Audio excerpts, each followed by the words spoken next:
गाइलेन्द्रले त्यो आँट गर्नु पर्यो, आँट गर्नु पर्यो नेपालका लागि। जनताको लागि इतिहासले सडकमा आउनु पर्यो। देशका लागि, जनताका लागि होइन, देशका लागि सडकमा आउनु पर्यो। सडकमा आउनु पर्यो। माघको अन्तिम हप्ताबाट नियमित आन्दोलन हुन्छ। कमल थापाले संविधानमा सही गर्दाखेरि 1 सभासदको 1 करोड रुपियाँ ल्याएछ। मलाई 5 करोड चाहिन्छ, अहिलेको अर्थमन्त्रीलाई 5 करोड चाहिन्छ, 10 करोड मागे। त्यसमा पनि दसैँ अगाडिको सब दसैँ खर्च चाहिँ बुझायो भने एउटाले पनि बुझाएको छैन। यो नेपालको सबभन्दा ठुलो रोग भनेको राजनीतिक भ्रष्टाचारी, राजनीतिक बेइमानी। अब राजा ज्ञानेन्द्र पनि इतिहासमा नाम राख्ने हो कि अब चाहिँ एकदम चाहिँ दुःख पाइन्छ, यो बुढेसकालमा कसरी सडकमा ननिस्किने भनेर निस्किने भने बाँकी निर्णय उहाँको। नेपालको सबभन्दा ठुलो भ्रष्ट, सबभन्दा ठुलो अनैतिक मान्छे कोही हो भने कमल थापा। नेपाली जनताले गाईलाई भनेर भोट दिएको गधालाई परेछ। कमल थापा भनेको सत्ता बेगर बस्न नसक्ने मान्छे। प्रचण्ड के भन्थे, यी नोकरसँग किन कुरो गर्ने, बालीसँग कुरो गर्छु। तर यो देश नरहने अवस्था पुगेको कारणले म तपाईँको अगाडि बोल्दैछु। 6 अरबको त गाडी किनेका छन् यिनीहरूले, 2 अरबको राष्ट्रपतिलाई हेलिकप्टर किनेका छन्, करिब तपाईँको 2-3 अरब त औषधि उपचारको खर्चका लागि नेताले पैसा लिएका रहेछन्। त्यो नागरिक आयोगले पञ्चायतकालदेखि अहिलेसम्मको खड्ग ओलीसम्मको छानबिन गर्दा कहिले खड्ग ओलीको चाहिँ तपाईँको आर्थिक हैसियत उक्सियो भन्ने कुरो त्यो आयोगले पत्ता लगाउँछ। अहिलेको अर्थमन्त्रीलाई विदेशी प्रकाशनवालाले चाहिँ तपाईँको पैसा दियो होला, घटाइदिए। संसदमा त 55 जोडी लोनी भन्छन्। राजा हटे, गणतन्त्र आयो, सङ्घीयता आयो, धर्मनिरपेक्ष आयो। यो देश सिङ्गापुर भयो, हरेक नेपालीले खान पाए, शिक्षा र स्वास्थ्य निःशुल्क भयो। यो सरकारको खारेजी, यो संविधानको खारेजी, अनि नागरिक आयोगको गठन र अबको संरचना, सानो संरचना पक्राउ गरौँ भने त्यो पनि तयार छौँ। नेपाली जनताका लागि र देशका लागि पक्रिन पनि तयार छौँ। हिजो पनि पक्राउ खाएकै हौँ, थुनामा परेकै हौँ। जसरी एकीकरण भयो त्यही शक्तिले यो खण्डीकरण भएको नेपाललाई फेरि एकीकरण गर्नुपर्ने आयो। बालकिनजी, तपाईँलाई एभरेस्ट नेपालमा हार्दिक स्वागत छ। नमस्कार, धन्यवाद। तपाईँहरूले सरकारले केही गरेन, सरकारको आलोचना गर्नुभयो, सरकारप्रति खनिनुभयो। सरकारले त गरेर देखाइदियो नि। सरकारले मन्त्रीहरूको आधा तलब घटाएर कोरोना कोषमा जम्मा गर्ने भयो। सरकारले निःशुल्क कोरोनाको रोकथाम तथा कोरोना परीक्षण उपचार गर्ने कुरा गर्यो। गर्दो रहेछ त सरकारले। पुस्तकमा लगाएको कर घटायो। किन तपाईँहरू सरकारमाथि खनिएको हेरेर सरकारले काम गरेर देख्नु भएन? खै प्रशंसा यो कस्तो छ नि, एउटा नेपालीमा उखान छ, मरेपछि खावा भए केरा भन्छ। जिउँदो हुँदा चाहिँ बाबु छोरो मलाई केरा ल्याइदिए, केरा खान मन लाग्यो भन्दो रहेछ बाबु। अनि मरिसकेपछि छोराले के भन्छ, केरा खान्छु भन्थे बाबु, त केरा खान्छु भन्थे भनेर लगाएर मुख हाँट ठोझाउँदो रहेछ। यत्रा मान्छे मरिसकेपछि, यत्रा मान्छे सङ्क्रमित भइसकेपछि, त्यो पनि सरकारका कारणले होइन, अदालतका कारणले र जनदबावको कारणले कोरोना परीक्षण निःशुल्क भनौँ, मुखले है निर्णय नै गर्यो मन्त्री परिषद बैठकले। निर्णय गरौँ, तर निर्णय कार्यान्वयन हुनु पऱ्यो नि त। अहिले हस्पिटलमा जानुहोस्, बेड छैन भन्छ, हस्पिटलभित्र छिर्न पनि दिँदैन। र अहिले मैले सुन्दैछु जो प्राइभेट हस्पिटल, सरकारी हस्पिटलले का ती डाक्टरहरू मिलेर छेउका कुनै घर लिएर त्यहाँ कोरोनाका 20-50 जना बिरामी राखिरहेका छ अरे, छुट्टै आफ्नो प्राइभेट पैसा कमाउनलाई। यो सरकारका भरमा त कुरा गर्नु भएन नि त, प्रमाण चाहियो नि। ठिक छ त, अब प्रमाण त खोज्न तपाईँले खोज्नु, यति मात्रै मैले भन्ने, तपाईँ सोध्नुहोस्, हरेक हस्पिटलमा जानुहोस्, यहाँ कोरोनाका औषधि गर्ने डाक्टरले खोलेका निजी हस्पिटलका त्यहाँ नयाँ खुलेका छन् अरे, कहाँ छन् त्यहाँ जानु पऱ्यो भनेर सोध्नुहोस्, अनि पत्ता लाग्छ। यो तपाईँले सडकमा ल्याउनु पऱ्यो नि। यो नर्विक अहिले सडकैमा ल्याएँ त, नर्विकबाट थाल्नु होला यो काम। नर्विकको छेउमै तपाईँको अफिस छ, यताउता कहीँ नर्विकबाट थाल्नु होला, अनि पत्ता लाग्छ कहाँ। र अब सरकारले त गरौँ, तर त्यो व्यवहारमा लागु हुनु पऱ्यो नि त। लागु छ होइन। तर हिजो मात्रै गरेको छ, अब त पर्खेर कति बेर लाग्छ त? सरकारलाई मिनेटमा लाग्छ। मिनेटमा यो के निर्णय कार्यान्वयन, अमेरिका निर्णय चाहिने हो र छैन नि। तर समस्या के छ भने ढिकुटीमा तपाईँको सरदम छ भने न तपाईँको कसुडीमा चामल पाक्छ, भात पाक्छ। तपाईँको बोरामा चामल छ भने न भात चाख्छ। बोरामा चामल चाहिँ सिद्ध्याइसके, रित्तु बनाइसके। 6 अरबको त गाडी किनेका छन् यिनीहरूले, 2 अरबको राष्ट्रपतिलाई हेलिकप्टर किनेका छन्, करिब तपाईँको 2-3 अरब त औषधि उपचारको खर्चका लागि नेताले पैसा लिएका रहेछन्। त्यो 2-3 अरब औषधि उपचारको खर्च नगरेर त्यसका हस्पिटल मात्रै बनाइदिया भयो नि त्यो पैसाले। खड्ग ओली, त्यसपछि शेरबहादुर देउपा, त्यसपछि यो सुशील कोइराला, नारायण काजी श्रेष्ठ, यी जम्मै चाहिँ रोगी चाहिँ छन् नि अहिले प्रधानमन्त्री, यी जति जम्मै हेर्नुहोस् न 50 जना राजनीतिज्ञलाई औषधि उपचारमा दिएको जति खर्च छ त्यो खर्च बनाउने हो भने 3टा हस्पिटल भन्छ। झलनाथ खनाल, तर त्यो चिन्ता छैन यिनीहरूलाई। ढिकुटीमा पैसा छैन, सिद्ध्याइसक्नुभयो तपाईँको 844 सेता हात्तीलाई खुवाएर, 8वटा राष्ट्रपतिलाई खुवाएर। अब जब पैसा तपाईँसित छैन, टाट परिसक्यो सरकार, अनि चाहिँ अनि मुखले निशुल्क भन्ने कामले गर्नु। अर्थमन्त्रीले 20 अर्बको अनुदान त मागिसकेका छन् नि। अनुदान मागेर जो एउटा छ नि तपाईँको मागी छोराको बिहे भन्छ नि नेपालीमा उखान छ। छोराको धेरै खर्च गर्ने त कमाएर खर्च गर्नु न।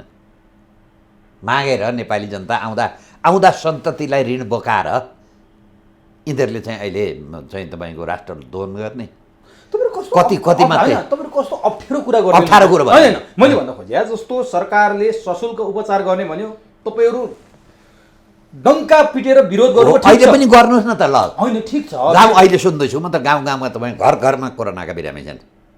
तपाईँको त यहाँ तपाईँको चाहिँ मन्त्रालय र हस्पिटलमा फोन गर्नुहोस्, वडा अध्यक्षलाई फोन गरेर भन्छ अरे। वडा अध्यक्षलाई फोन गर्नुहोस्, फोन रिसिभ गर्दैन। उनीहरूको मापदण्डमा काठमाडौँ महानगरपालिकाको हिजोको उदाहरण हेरौँ न। विद्यासुन्दर साक्यले संसदीय समितिमा गएर संसदले ढाँटे निशुल्क उपचार भइरहेछ भने, तर त्यहाँको कर्मचारीले होइन निशुल्क भएकै छैन, हामीले टेकुमा पठाएको निशुल्क होइन भनिरहेछ। यो म मान्छु। हो, ठिक छ मलाई, तर त्यही हो ठ्याक्कै। यी ढाँटका पोखा हुन्, पुलिन्दा हुन्। खड्ग ओलीले 51 सालमा टनकपुर महाकाली सन्धि भारतलाई दिँदा खरबौँ डलर आउँछ, पश्चिमबाट सूर्य उदय हुन्छ भनेर भन्ने मान्छेको सरकारले बोलेको कुरो पत्यार लागेको हुन्छ। यही विषयमा मलाई तपाईँसँग एउटा कुरा जान्न मन लाग्यो।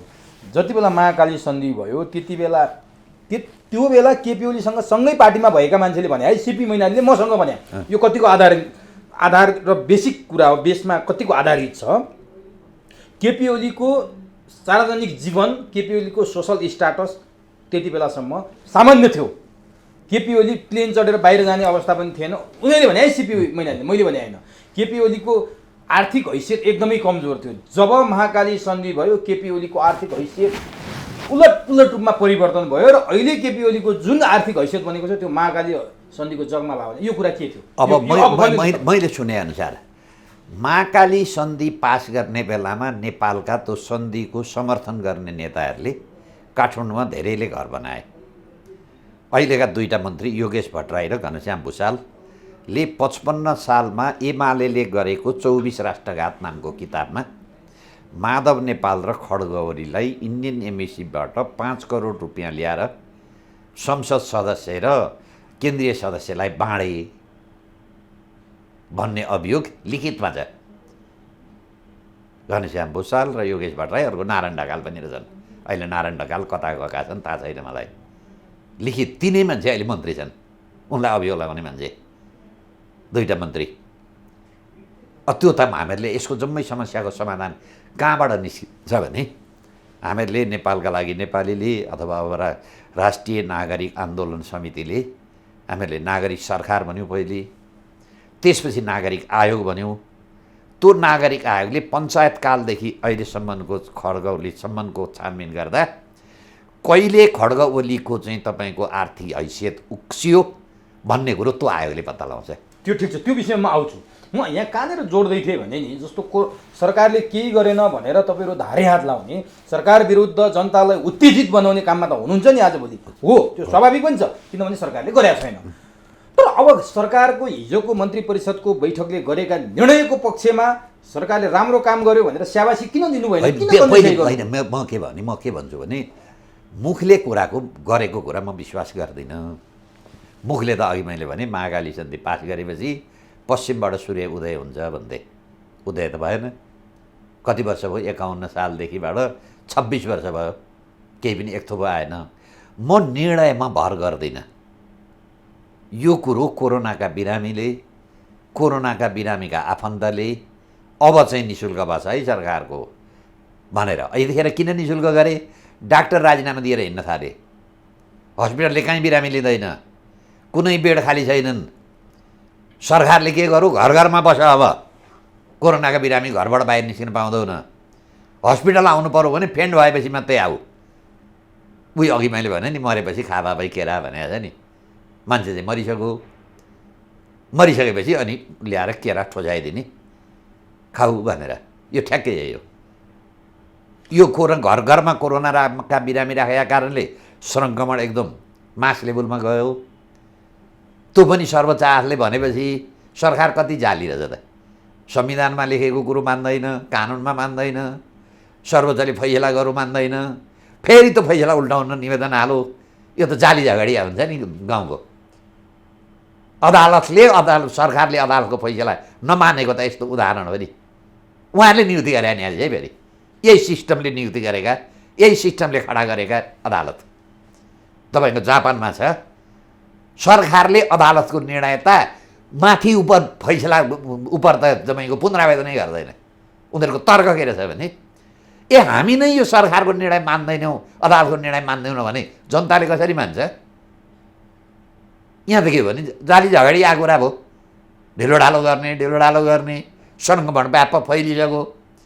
अनि चाहिँ के गर्ने भने, अनि चाहिँ निर्णय गरेर त्यो पनि लागू नगर्ने।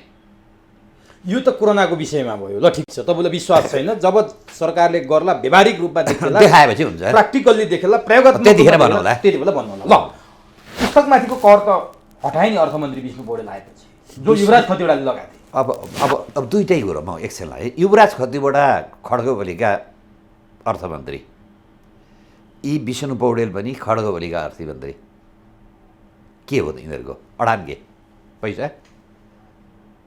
हिजो कुनै नेपालीकालाई तपाईँको नेपालीका प्रकाशकहरूले चाहिँ खतिवडाजीलाई पैसा दिए होलान्, अनि विदेशी प्रकाशनलाई उनले ट्याक्स लगाइदिए। अहिलेका अर्थमन्त्रीलाई विदेशी प्रकाशनवालाले चाहिँ तपाईँको पैसा दियो होला, घटाइदिए। कुन ठुलो व्यापार पैसा होइन, यथार्थ मलाई थाहा छ। चक्लेटको भाउ घटाउने, हरेक कुरामा तपाईँको मलाई एउटा थाहा छ। यिनै खतिवडाजी मोबाइल एसोसिएसनका मान्छे, योभन्दा अगाडिको अर्थमन्त्रीका जुन विष्णु पौडेल अर्थमन्त्री भएका बेला त्यो एसोसिएसनतर्फबाट 5 करोड रुपियाँ दिएर मोबाइलको भन्सार घटाए विष्णु पौडेलले। त्यसपछि अहिले फेरि चाहिँ खतिवडाले अहिले बजेर त खतिवडालाई पेस गरे। खतिवडाले पेस गर्दाखेरि तिनै व्यापारीहरू फेरि त्यो पैसा खुवाएर भन्सारको मोबाइलको भन्सार घटाउन गए।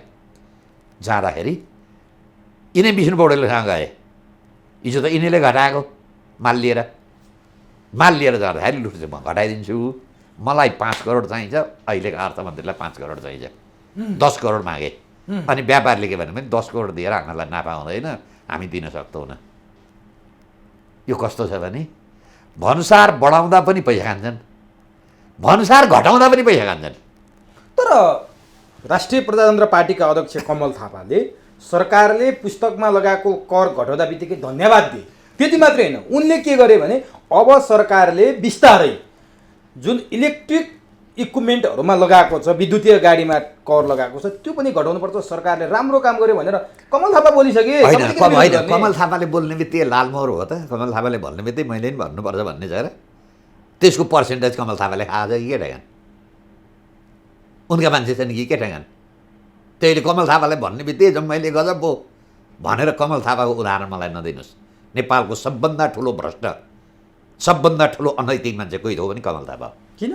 पञ्चायत पनि यसैले सिद्ध्यायो, राजालाई पनि सारथी भएर यसैले लगेर भड्कारामा हालो। पछि पार्टी अफिसमा आउँदा हिन्दू धर्म र राजा चाहिन्छ भन्ने, अनि त्यहाँ मन्त्री परिषदमा गएपछि संविधान सबभन्दा राम्रो छ, विश्वको उत्कृष्ट संविधान, यो संविधानमा कार्यान्वयन गर्छु। संविधान सभाका सदस्य हरेकसँग पैसा खाएको छ यो मान्छेले नियुक्ति गर्दा, छनौट गर्दा। धेरै मान्छे गए, अहिले हालत बुझ्ने भयो। हिजो 25 सिट दिएको होइन नेपाली जनताले, 25 सिटको दुरुपयोग पैसा आँपेछ नि। यिनलाई त यो राजनीतिक व्यापार हो। भने तपाईँले कमल थापालाई कुनै दिन समर्थन गरे पश्चाताप लाग्छ? मुद्दा गरेर निस्केँ, तिमीले बेचेर खायौ संसद। मैले त्यतिखेर त कान्तिपुर हेडलाइनरमा इन्टरभ्यू दिएको छु। यो गाई लागेर नेपाली जनताले गाईलाई भनेर भोट दिएको गधालाई परेछ। कमल थापाले गाई ल्याउँछु भनेर भोट खायो, गाईको सुकुटी खायो भनेर मैले पब्लिकली बोलेको छु। त्यतिखेर अहिले पनि बोल्छु। हिन्दू धर्म र राष्ट्र संस्थाको बारेमा त उसको व्यापार हो, भित्रदेखि नापी होइन होइन होइन होइन भयो त किन संविधानमा सही गरे? कमल थापाले दुईवटा मात्रै काम गरे। मलाई नेपाली जनताले जे भनेको त्यही मात्रै मलाई अधिकार छ, म त्योभन्दा म बढी भन्न जान्न। मलाई नेपाली जनताले राजा चाहिन्छ, हिन्दू धर्म चाहिन्छ भने त्यो म्यान्डेटभन्दा बढी छैन भनेर उनले त संविधानमा सही नगरिदिएर सरकारमा नगएको भए अहिले कमल थापा प्रधानमन्त्री हुन्थ्यो। कमल थापा भनेको सत्ता बेगर बस्न नसक्ने मान्छे। प्रचण्डका प्रधानमन्त्रीमा पनि गएको छ, शेरबहादुरका मन्त्रीमा पनि गएको छ, केपी ओलीका मन्त्रीमा पनि गएको छ, अनि उता राजालाई पनि धम्काएको छ। म नभइकन राजा आउँदैन, म नभइकन हिन्दू धर्म आउँदैन। व्यापार हो यो। छानबिन गरौँ त, तयार हुनुहुन्छ छानबिन गर्न? पञ्चायतकालदेखि छानबिन गरौँ कमल थापाको पनि। मलाई जानकारी छ, कमल थापाले संविधानमा सही गर्दाखेरि एक सभासदको 1 करोड रुपियाँ ल्याएछ। छानबिन गरौँ। त्यो नागरिक आयोगले गर्छ त्यो काम। त्यतिखेर आर्थिक हैसियत नेपाली जनताको मतको दुरुपयोग गरेको हो त उनको। त्यही त नेपाली जनताले सजाय गरिसके त। अब उनको पार्टीको के छ? अब त उनको मैले त देखिरहेको छैन। र फेरि यी राप्रपा भन्ने यस्तो जन्तु रहेछ, यिनीहरूका मेजर 4-5वटा मान्छे। सूर्यबहादुर थापालाई छोरो चाहिने, पार्टीमा त्यत्रा कार्यकर्ता छन्। कोमल थापालाई भाइ चाहिने, त्यसपछि तपाईँको लोकेन्द्र बहादुर चन्द्रलाई छोरै चाहिने, संसद बनाउनु पर्ने। पद्मसुन्दर लावतीलाई बुहारी चाहिने, छोरो पनि छ त, फेरि छोरो छ तर बुहारीको कोटा मात्रै पाइएछ उसको भाग। त्यो जो जनजाति र महिलाको टिकट पाएकाले बुहारी चाहिने। लोकेन्द्र बहादुर, अनि त्यहाँबाट अर्को केशर बहादुर विष्टलाई छोरो चाहिने। यस्ताले नेपालमा राजनीतिक व्यापार गरे होइन। यो जनताले एउटा मान्यतामा भोट हाल्छन्। त्यो मान्यतामा नातावाद कृपावाद हेऱ्यो, छोरी हेऱ्यो, बुहारी हेऱ्यो भन्ने त एक दुईवटा हेरेको त मान्छेले छेम्मे गरेका छन्। उसले त 14-15 हेरेर पो बिगारे त, बिग्रे त्यतिमा। नेपालको राजनीति होइन, दक्षिण एसियाकै राजनीतिमा छोराछोरी हेर्ने प्रवृत्ति छ नि, चाहे भारतमा होस् चाहे श्रीलङ्कामै होस्। त्यसको त उदाहरण जानु न तपाईँको मोदीका 3टा दाजुभाइ, 3टा कि 4टा दाजुभाइ। एउटा मोदीको भाइ अहिले पनि कवाडीको व्यापार गर्छ। मोदीको एउटा भाइ अहिले पनि तपाईँको त विक्रम टेम्पो चलाउँछ। एउटा कुनै भाइ छ अहिले पनि पेट्रोल पम्पमा पेट्रोल भर्छ। नेपालमा भएका भए ती त राजा भइसके भन्थे। छन् इमान्दार पनि दुनियाँमा मान्छे। तर गान्धी परिवार पनि हेरौँ न त, त्यो गान्धी विदा गरे नि त नेपाली जनता, त्यहाँ भारतका जनताले गान्धी परिवार विदा गरेन नि। कति थियो तपाईँ? लालुकै कुरा गरौँ न, लालुकै पनि विदा गरे। छोरो चुनाव जित्दै छन् भन्छ। जित्दै छैन, छोराले जित्ला तर सरकार उसको बन्दैन। न ठिक छ, यो सरकार राजनीतिक विरासत बिजेपी र तपाईँको त नीतिश कुमारको सबैभन्दा बढी हाम्रै नेपालमा छ विरासत। त्यही अनि जम्मै छ नि। संसदमा त 55 जोडी लोनी भाइनी छन्। ल ठिक छ, लोनी भाइनीको शासन। अब सरकारलाई आलोचना धेरै गऱ्यौँ। सरकारले कम्तीमा हिजोको मन्त्री परिषदले अर्को निर्णय गर्यो, मन्त्रीहरूको आधा तलब कोभिड कोषमा जम्मा गर्ने, कोभिड नियन्त्रणका लागि जम्मा गर्ने। यो त राम्रो कुरा होला नि, राम्रो कदम, स्वागत योग्य होला नि। त्यतिले यो समस्याको समाधान हुँदैन। के पुरै काटेरै दिनुपर्ने? त्यति दिन सकिँदैन, खान पर्दैन उनीहरूले। हिजो भ्रष्टाचार गरेर छानबिन गरौँ त सम्पत्ति कति छ, सम्पत्ति विवरणमा खानै पर्ने। खानलाई संसारमा तपाईँको 1100 संसद भएका ठाउँमा 400 घटाए। संसारका धेरै देशमा संसद सदस्यको सङ्ख्या घटाएछ। नेपालमा पनि प्रश्न उठाएछ, यो अपर हाउस बन्द गरिदिउँ, यो पनि संसद आधी घटाउँ। नसक्ने। त्यसमा पनि दसैँ अगाडिको सब दसैँ खर्च चाहिँ बुझायो भने एउटाले पनि बुझाएको छैन। त्यो नाटक हो, त्यो नाटक हो। उसैले रामनारायण बिडारीले भन्छ उनीहरूकै संसद हो। कसले खोज्ने त यो? खोज तलास कसले? अब यही नागरिक सरकारले गर्छ। भोलि कहिले आउँछ तपाईँको नागरिक? अब तपाईँले सहयोग गर्नु हो, उहाँले सहयोग गर्नु हो, मैले सहयोग गर्ने, भोलि आउँछ। ल ठिक छ, अब नागरिक सरकारको बारेमा कुरा गरौँ त। तपाईँहरूले केही दिन अगाडि एउटा प्रेस मिट जस्तो कार्यक्रम गर्नुभयो, जहाँबाट राज संस्था स्थापना गर्ने र गणतन्त्रलाई गुर्लुम ढाल्ने तपाईँले त्यहाँबाट उद्घोष गर्नुभयो, होइन, सम्पूर्ण राजावादीहरू एक ठाउँ आउनुभयो, के थियो? होइन, त्यो तपाईँले ठ्याक्कै त्यो भाषा भन्नु भएन। हामीले के भन्यौँ भने नेपालमा धेरै प्रयोग भयो, एक दल प्रयोग भयो, दुई दल प्रयोग भए, हरेक नेता प्रयोगमा आए। अन्तिम प्रयोग चाहिँ 2/3 भयो। नेपाली जनताले 2/3 भएपछि नेपाल स्वर्ग हुन्छ, 80 लाख मान्छेले रोजगारी पाउँछ, भ्रष्टाचार पनि नियन्त्रण हुन्छ भन्ने अपेक्षा राखेर 2/3 भोट दिए। तर 2/3 भोट पनि के गयो, 2.5-3 वर्ष भइसक्यो, यो जिरोमा गयो। यसले एउटा उपलब्धि हानेन।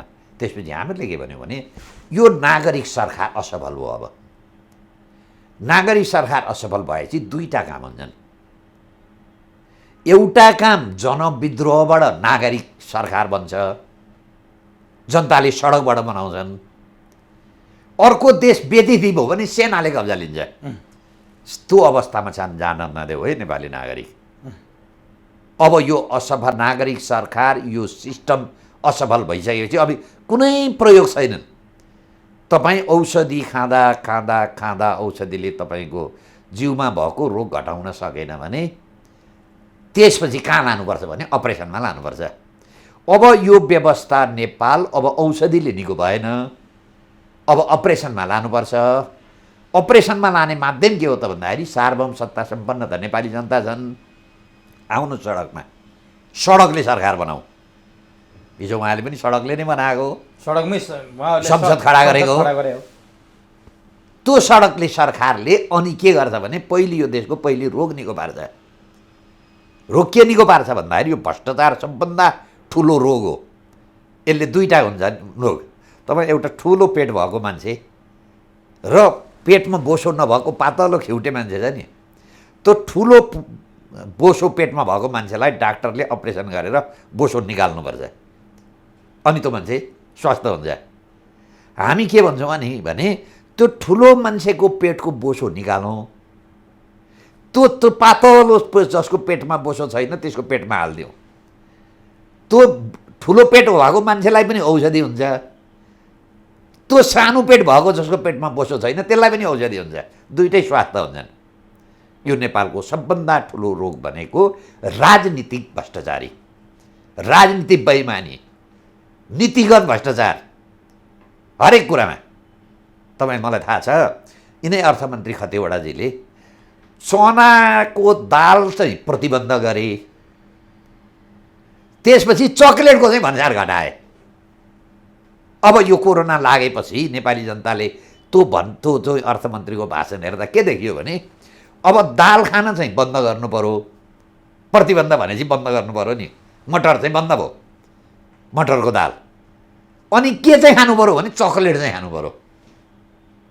त्यो के का लागि यो काम भयो त भन्दाखेरि त्यो चनाको दाल अथवा त्यो मटरको दाल प्रतिबन्ध चाहिँ कुनै व्यापारीले स्टोर गरेर थुप्रो राखेको होला, लाखौँ टन, त्यसले दियो, पैसा दिएपछि उसको भाउ बढ्यो। अनि जसले चाहिँ तपाईँको चकलेट ल्याएर हिजो डम्प गरेको थियो अर्कावालाले के भन्नु घटाइदिए, उसलाई त नोक्सान पऱ्यो। हिलो मुगो भाउमा ल्याएर चकलेट किनेको थियो। यो के रहेछ भने तपाईँको यो भन्छ नि यो चाहिँ तपाईँको कठपुतली, त्यो रेडीको खास्टोमा भित्र बसेर अम्लो चलाउँछ नि। हामी केटाकेटीमा हेर्थ्यौँ, एउटा हात हल्लाउँछ, आँखा हल्लाउँछ, टाउको हल्लाउँछ, गजब लाग्थ्यो हामीहरूलाई। तर त्यो खास्टोभित्र त्यसले अम्लामा हरेक काममा डोरी हुँदो रहेछ। अनि अम्ला चलाएका भरमा त्यो मान्छेको चाहिँ आँखा हल्लाउने, खुट्टा हल्लाउने, हात हल्लाउने, त्यस्तै रहेछ यो अर्थमन्त्रीको बजेट भने त। यो भित्र हात चलाएर पैसा आउँदो रहेछ। अहिले पनि ठ्याक्कै त्यही भयो। यिनीहरूले निःशुल्क गर्छ कम्युनिस्टले पैसा, किताबमा भन्सार निःशुल्क घटायो। म मान्न तयारै छैन। किन कम्युनिस्टप्रति तपाईँको यो आक्रोश? यो सबभन्दा फटाहाजात कम्युनिस्ट। कसरी? संसारमा विलियन भए देख्नुभयो नि त अहिले खड्गवलीको भाषण हजुरहरूमा त खुब अहिले चर्चामा छ। AP1 टेलिभिजनको इन्टरभ्यू कसरी लिनु? ती पत्रकार पनि, ती पत्रकारले जल्लो सुरुमा सरकार भनेपछि उनले के भने यो टेप राखेर अब 2 वर्ष अगाडि चुनावको 2 वर्ष पछाडि फेरि मसित इन्टरभ्यू लिनु होला, त्यतिखेर म तपाईँलाई भन्नु होला विकासका कुरा। त्यही पत्रकार त्यही टेलिभिजन इन्टरभ्यू, त्यही उत्तर दिने मान्छे। त्यही उत्तर दिने मान्छेलाई त्यो प्रश्न चाहिँ सोध्दैनन्। यसको अर्थ के हो भने यो लोडेड प्रश्न भन्छ नि, नियोजित हो। नियोजित हो यो। किनभने उनले त्यो टेलिभिजनबाट प्रचण्डलाई प्रहार गर्नु थियो, त्यो जरुरी थियो उनलाई। त्यसैको लागि हो त्यो अन्तर्वार्ता। त्यसैका लागि यो अन्तर्वार्ता होइन भने उनले जुन च्यालेन्ज गरे नि 2 वर्ष अगाडि, तपाईँकै टेलिभिजनमा तपाईँले नै यो रेकर्डलाई अगाडि राखेर मलाई प्रश्न सोध्नु होला भने त्यो जिम्मेवारी त्यो पत्रकारले किन पुरा गर्दैन? यहाँ त्यो पत्रकार पनि के छन् भने यो मिसन जर्नालिजम भन्ने छ, त्यो मिसन जर्नालिजमका पत्रकार हुन्। त्यो पत्रकार पनि त्यसरी नै जान्छ, टेलिभिजन पनि त्यसरी नै हिँड्छ। त्यसैले यसको समस्या के हो भने यो बनाऊ भन्नु न, रेडिमेड। मलाई त्यो अन्तर्वार्तामा केपी ओलीले त सबै काम राम्रो भएको कुरा गरे, आफ्नै पार्टीका नेताहरूले काम गर्न नदिएको गुनासो गरे, प्रचण्डप्रति निकै आक्रोश व्यक्त गरे। त्यस्तो पार्टीले काम गर्न नदिने व्यवस्था किन ल्याएको त? त्यस्तो संविधान किन ल्याएको त? ल्याएको त उहाँले हो। संविधानले हो र अप्ठ्यारो पारे, नेताले अप्ठ्यारो पारे भने संविधानले बाट त आखिर घर बनाउँदा पहिले स्केच त गरिन्छ नि। तपाईँ बाथरुम कताबाट जाने, ढोका कताबाट जाने, झ्याल कता राख्ने, कता जाँदा सजिलो हुन्छ, किचनमा कता सजिलो हुन्छ, सजिलोको लागि बनाएको न। उहाँलाई एकदम थियो नि त उहाँसित बहुमत। किन बनायो त यस्तो? किन बनायो? पार्टीले काम नलाग्ने चिज बनायो। एउटा घटना कस्तो छ भने म तपाईँलाई सुनाइदिन्छु। चिट सोध्नेको कुरा छ। चिट बाहिरबाट सानो कागजमा लेखेर पठाउनु पऱ्यो, अनि तल चाहिँ पिटिओ भनेर लेख्ने छ, पछाडि पल्ला भनेको। अनि चिटभित्र गयो त सार्नेले, अनि सार्दै सार्दै आ तल त पिटिओ लेखेर छ। अनि उसले पनि के बुझ्यो भने यो पनि उत्तरै होला भनेर पिटिओ पनि सारिदियो। अनि त्यो एक्जामिनरले बुझ्यो ए यसले चाहिँ चिट चोरेर छ, नभए यहाँ पिटिओ लेख्नुपर्ने ठाउँ होइन यो, यसले चिट सारेछ भनेर काटेछ, 0 नम्बर दिएछ। यो जम्मै के हो भने नक्कल गरेको परिणाम हो। यो नक्कल भने 12 मध्ये दिल्ली सम्झौताको नक्कल, 12 मध्ये दिल्ली सम्झौताको नियन्त्रण निर्देशन। यत्रो तपाईँको 17,000 मान्छे मारे, यत्रो 10 वर्ष यो संविधान बनाउन तपाईँको खरबौँ खर्च भयो। यो काम नलाग्ने चिज बनाएको रहेछ, तिमी काम लाग्ने भयो त? जसले घर बनाउँदा त्यो घर काम लाग्दैन भनेपछि त्यो घर बनाउने मिस्त्री खराब छ, त्यो इन्जिनियर खराब छ। तर केपी ओलीले त्यो प्रश्न भने नि मलाई मेरो पार्टीका मान्छेले काम गर्न दिएनन्, मैले कोभिड विरुद्ध पनि लड्न खोजेको थिएँ, देशको विकास गर्न खोजेको थिएँ, पानी जहाज यो ठिक छ। यो कथा यस्तो हो, यो बुढाबुढा अब भूमिका बनाउँदैन। पञ्चायत भन्नेले के भने पञ्चायत भएको कारणले, बहुदल नभएको कारणले विकास भएन भने बहुदल भयो, विकास त भएन, यिनै बाँदर हुन्। त्यसपछि के भने बहुदल त भयो, राजाले काम गर्न आँटो, राजाले जनतालाई विकास गर्न आँटो, राजाले दिँदैन भने ठिकै हो, राजा पनि हटे। त्यसपछि के भने जम्मै थोक गर्न आँटेको यही एउटा चाहिँ अप्ठ्यारो गिटगिटी संविधान सभा भएन। संविधान सभा हुने बित्तिकै के हुन्थ्यो भने विकास हुन्थ्यो भने संविधान सभा पनि भयो, संविधान पनि भयो। त्यसपछि के भने बहुमत भएन, एउटा पार्टीले काम गर्न आँटो, अर्को पार्टीले दिँदैन।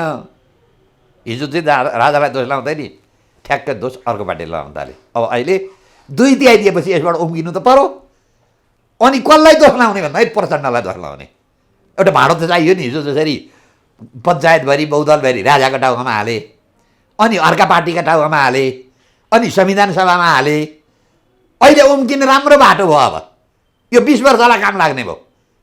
विकास गरौँ भनेको कोरोनाले दिएन भन्थ्यो, विकास गरौँ भनेको प्रचण्डले दिएन, हात बाँधेको छ। तर प्रचण्ड र केपी ओलीको जुन झगडा छ नि, त्यहाँ चाहिँ दोष कसको देख्नुहुन्छ तपाईँ? यो सिस्टमको दोष देख्छु यी दुईटामा। साँचो खराब, साँचो खराब, साँचो खराब। इँटा बनाउँदाखेरि राम्रो इँटा निकाल्ने हो भनेदेखि त यस्ता प्रचण्ड जस्तो मान्छे निकाल्ने यो साँचो किन बनाउनु हो तपाईँले? म त माटोलाई दोष दिन्न। इँटा तपाईँको बनाउँदाखेरि साँचो बाङ्गो छ भने टाउको फोरेर तपाईँ चाहिँ इँटा बनाउनुहोस्, इँटा बाङ्गै निस्किन्छ। तपाईँले व्यवस्थै खराब भन्नु। यो व्यवस्था इँटाको साँचो फेराउनु पहिले, अनि सौलो आइहाल्छ नि इँटा। त्यो काँचो माटोलाई किन साँचो फेर्ने तयारी पनि भइसकेको छ नि त। केपी ओलीले सङ्घीय लोकतान्त्रिक गणतन्त्र नेपाल नलेखेको बारेमा अन्तर्वार्तामा प्रश्न पारे। हिजो संसदीय समितिमा नेकपामा नि विभाजन देखियो, तपाईँले देख्नु भएको छ। यो पनि जालझेल हो, यो पनि जालझेल हो। नेपाली जनतालाई झुक्क्याउने खेल। किन? संविधानमा चाहिँ जस्ताको तस्तै छ। यो अन्तर्गत एकछिनलाई भन्नु न, सङ्घीय चाहिँ धर्मनिरपेक्ष सङ्घीय राजतन्त्र ल्यायो संविधानमा, हुन्छ कि? साँचो खराब भएपछि साँचो फेरौँ न पहिले। तर केपी ओलीकै पालामा केपी ओली नै राज संस्था स्थापित गर्न लागेका छन् भनेर नेकपा भित्रै कुरा उठ्न थालिसक्यो। मलाई त लाग्दैन, मलाई त्यो लाग्दैन, मलाई चाहिँ तपाईको त यो रात होला नि। मलाई त किन लाग्दैन भने पहिले जतिखेर माओवादी द्वन्द्वमा थियो, काङ्ग्रेसका रामचन्द्र पौडेल यो माओवादीको र बाबुराम भट्टराई र पञ्चरण्डको हेड अफिस भनेको निर्मल निवास भन्थे। अनि जब यिनीहरू वार्ता हुँदै थियो, यी दलसँग कुरो गर्दै थिए, प्रचण्ड के भन्थे, यी नोकरसँग किन कुरो गर्ने, मालिकसँग कुरो गर्छु भनेर राजालाई सुर्याएर मालिक मानेर राजालाई सत्ता लिन लाए। माओवादी वार्ता गर्छु भनेर। त्यसैले के हो त भन्दाखेरि जम्मै राजाकै मान्छे हो, राजाकै हिजो मालिक मानेकै होइन त। अहिले सामाजिक सञ्जालमा आइरहेछ खड्ग ओलीले टिका लगाएको। यी त के हुन् त भन्दाखेरि जसो जसो बाजे त्यसै त्यसै सुहा। बाजेले जे भनिदिएको छ, बाजेले राजा नमान भन्यो भने मान्दैनन्। भोलि बाजेले राजा मान भन्यो भने यी चार हात उठेर जाए राजा भन्छन्।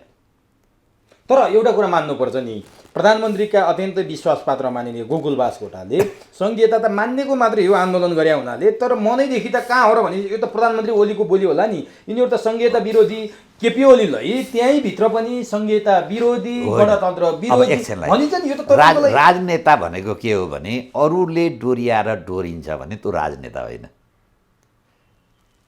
तपाईँलाई ठिक छ तपाईँको कुरो भने एउटा पनि समर्थक नहोस् न, तपाईँ ठिक त्यही कुरो भन्नुपर्छ।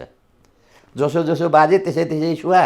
के राजा आउन थालेर केपी ओली त्यसो बोले भन्न खोज्नु भयो तपाईँले? होइन, मैले प्रचण्डले भनेको कारणले अनि हामीले सङ्घीयता मानेको भन्न मिल्यो?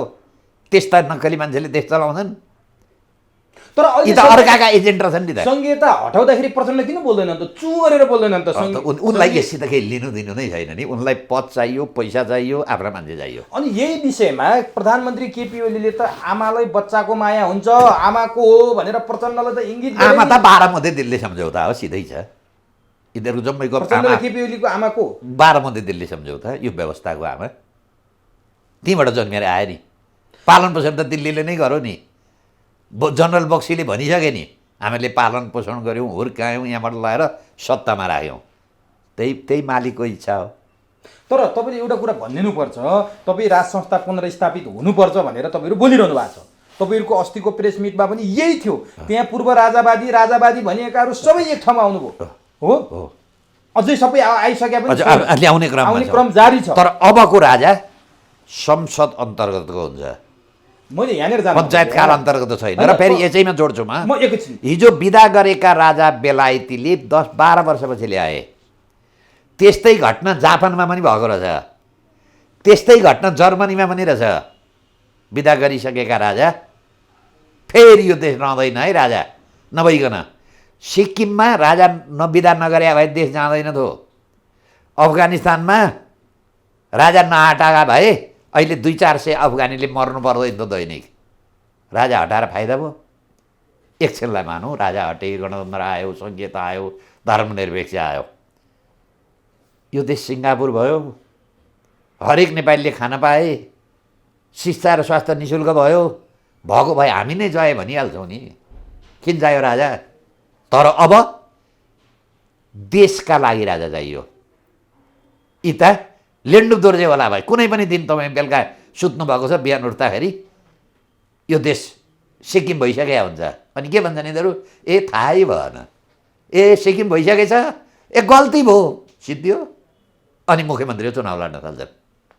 त्यसैले राजाको प्रसङ्ग के भयो भने राम्रो भइदिएको भए, झिक्दे गाँड भने ठाउँमा थप्दे गाँड भन्छ। गाँड झिकिएको भए तपाईँले बोल्नु पनि पर्ने थिएन, मैले पनि गर्नु थिएन, म मुद्दा लेखेर बस्थेँ। तर यो देश नरहने अवस्था पुगेको कारणले म तपाईँको अगाडि बोल्दैछु। त्यसैले देशको कुरो भोलि देश राखौँ न, पहिले शक्तिशाली भयो, फेरि गल्ती गरे फेरि निकालौँला न। सिक्किम आउँछ त, राजाले गल्ती गरे त निकालिदिन सकिन्छ नि, देश त आउँदैन। कोही छ सिक्किममा देश राखौँ भनेर आन्दोलन गर्ने, त्यत्र लोकतन्त्रवादी थिए, त्यहाँ 32 जना संसद सदस्य थिए। एउटाले भने त्यसको मुहान पनि दिल्ली, यिनीहरूको मुहान पनि दिल्ली। र मलाई कति मात्रै छ भने शङ्का, यो सियाल कराएको र बाख्रो हराएको मिलेका कारणले दिल्ली सिक्किमको दोस्रो इतिहास नेपाल हो है।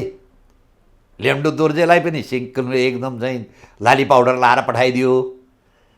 यहाँ पनि यी नेतालाई तपाईँको चाहिँ बारामती दिल्ली सम्झौताले लाली पाउडर लाएर चटक्क कागलाई मयूर बनाएर, लोकतन्त्रवादी बनाएर, गणतन्त्रवादी बनाएर, धर्मनिरपेक्षवादी बनाएर यी नाचे। अहिले जब काग कराउन थालेपछि यो त मयूर होइन रहेछ, यो त दिल्लीले बनाइदिएका नक्कली चाहिँ पुवा खालेर मयूर बनाइदिएको रहेछ भनेर नेपाली जनताले थाहा पाए। त्यसैले अहिले देशभरि देश आन्दोलित छ। नेपाली जनता यो देश रक्षा गर्नुपर्छ भन्छन्, भ्रष्टाचारीलाई जेल हाल्नुपर्छ भन्छन्। त्यसैलाई एकीकृत गरेर सडकबाट यो समस्याको शान्तिपूर्ण रूपमा समस्या समाधान खोरौँ भनेर हामी ल ठिक छ, यो काम गर्दैछौँ। सडकमा दुःख पाउनुभन्दा अगाडि केहीले आरोप लाउँछन् केपी ओलीले नै राज संस्था स्थापित गर्छन् भनेपछि तपाईँ त झन् सजिलो भयो। होइन, मलाई बढार्नु पर्ने कसिङ्गर हावाले उडाइदियो होइन, गर्दै यो कस्तो हुन्छ भने हिजो पञ्चायतको बेलामा पनि पञ्चायतभित्र पनि शक्ति सङ्घर्ष थियो। पञ्चायतभन्दा बाहिरका मान्छे त्यतिखेर जब काङ्ग्रेसले कम्युनिस्टले आन्दोलन गर्न आँटे, ती पञ्चायत मान्छेको समर्थन थियो। उनीहरू पनि जब त एक साइड लागे नि, अब यो हामीहरूले जुन भन्दैछौँ नि अहिले चाहिँ नागरिक आन्दोलन, नागरिक सरकार भन्दैछौँ नि, यो काङ्ग्रेस र कम्युनिस्टमा पिसिएका मान्छे छन् नि, ती हामीहरूलाई आएर सहयोग गर्छन्। तपाईँलाई सूचना दिन्छन्, हरेक समर्थन गर्छन्, हरेक मान्छे आउँछु भनेका छन्, ठुलै मान्छे आउँछु भनेका छन्। तर त्यसको शर्त के छ भने एउटा, हामी अलिकति यो गाडीले पार गर्छ है, यो ढुङ्गा पार गर्छ भन्ने ठाउँसम्म पुग्नुपर्छ। अहिले 3-4 दिन 4-5 दिनमा हामीले गरे यस्ता मान्छेले हामी सहयोग गर्छौँ तपाईँहरूलाई। पैसा समय चाहिन्छ। कतिसम्म मान्छे रहेछन् भने विदेशमा भएका, व्यापार गरिराखेका, जागिर खाइराखेका, यो देश बचाउनुपर्छ भनेर यहाँ आएर काम गरिरहेका मान्छे पनि भेटिए। त्यस्तो पनि ठुलो जमात रहेछ। तिनलाई तपाईँले सङ्गठित गर्दैछौँ। अब हामी यो गर्छौँ भनेपछि नै आउँछ। अनि तपाईँहरूको केही दिन अगाडिको प्रेस मिटमा के भन्नुभएको थियो तपाईँले? हामीहरूले के भयो त्यही प्रश्न भन्नु, यो राजावादी नेपालका लागि नेपाली मात्रै हुनुहुन्थ्यो कि अरू पनि थिए? हामीहरूले के यस्तो छ, अब त नाम कर्मचारी भन्छौँ। हामीहरूले के भन्यो भने हिजो नेपालका लागि नेपालीले मात्रै त्यो कार्यक्रम गऱ्यौँ, हामी नागरिकको हैसियतले गऱ्यौँ। यहाँ समस्या के रहेछ भने एउटा संस्थामा आउन अर्को संस्थाको मान्छे इच्छा गर्दो रहन्छ, किनभने उसैको संस्था छ, त्यहाँ उसको लगानी छ। हामीहरूले चाहिँ के गर्यौँ भने आफआफ्नो संस्थाको गतिविधि पनि आफू गरौँ, जे मिल्न सक्ने कुराको एकीकृत गरौँ। यहाँबाट मुङ्लिनसम्म साथै जाउँ, मुङ्लिनबाट पोखरा जाने पोखरा जान्छ, नारायणघाट जाने नारायणघाट जान्छ, गोर्खा जाने गोर्खा जान्छ भनेर यो सरकारको खारेजी, यो संविधानको खारेजी, अनि नागरिक आयोगको गठन र अबको संरचना सानो संरचना हुनेसम्ममा हामी यति एजेन्डामा मिल्ने मान्छे मिल्छौँ। तपाईँको मूल एजेन्डा तपाईँहरूले अब आन्दोलन घोषणा गर्नुभएको छ, कहिलेदेखि आन्दोलन गर्दै हुनुहुन्छ? 20 गते काठमाडौँमा जनप्रदर्शन गर्दैछौँ। मङ्सिर 20 गते 11 बजे माइती घरमा। कस्तो खालको जनप्रदर्शन हुन्छ? शान्तिपूर्ण हुन्छ। मान्छे कति उतार्नुहुन्छ? अब हामीहरूले त 50,000को योजना गरेका छौँ। पहिलो दिनमै सम्भावना छ? हेर्नुहोस् नेपाली जनतालाई कति पिरोलेको, कति मनमा तपाईँको चाहिँ भएको कुण्ठा गरेर ती देख्नुहुन्छ तपाईँ। आन्दोलनको मूल एजेन्डा यो व्यवस्था असफल भयो, यो सरकार असफल भयो। यसको ठाउँमा अब नागरिकले सडकबाट सत्ता जिम्मा लिनुपर्छ। सत्ता जिम्मा आन्दोलनले गरेपछि हिँडिहाल्छन् नि। हिजो आन्दोलनले राजालाई विस्थापित गरे होइन, आन्दोलनमा झुके, वार्ता गर्न आए। वार्ता गर्न आउँदाखेरि ल अब गणतन्त्र पनि दिनुपर्छ, सङ्घीयता पनि दिनुपर्छ, धर्मनिरपेक्ष दिनुपर्छ, संसद पुनर्बहाली गर्नुपर्छ। भोलि त्यस्तै वार्ता सरकारले पहिले तिम्रो शर्त छोड्नुपर्छ। तिमीले जस्तो आन्दोलन जस्तो उभार त्यत्रो जनता तपाईँले कहाँबाट उडाल्नु? त्योभन्दा बढी हुन्छ, हेर्दै जानुहोस् न। हरेक 10 वर्षमा मैले ऐतिहासिक पृष्ठभूमिबाट हेर्दैछु। राम्रो भनेको भए जरुरी थिएन। त्यो बेला गणतन्त्र, सङ्घीयता, धर्मनिरपेक्षता केही रहँदैन, तपाईँहरूको आन्दोलनले कायापलट गर्छ? रहँदैन। के हुन्छ त्यसपछि? अब सङ्घीयता हुँदैन, विकेन्द्रीकरण सहितको स्थानीय स्वायत्त शासन हुन्छ, राज संस्था हुन्छ। राज संस्था संसद अन्तर्गतको राजनीतिक अधिकार प्रयोग गर्न नपाउने शर्तमा एउटा एकताको प्रतीक देशको गार्जियनको रूपमा हुन्छ। बहुदल हुन्छ कि हुँदैन?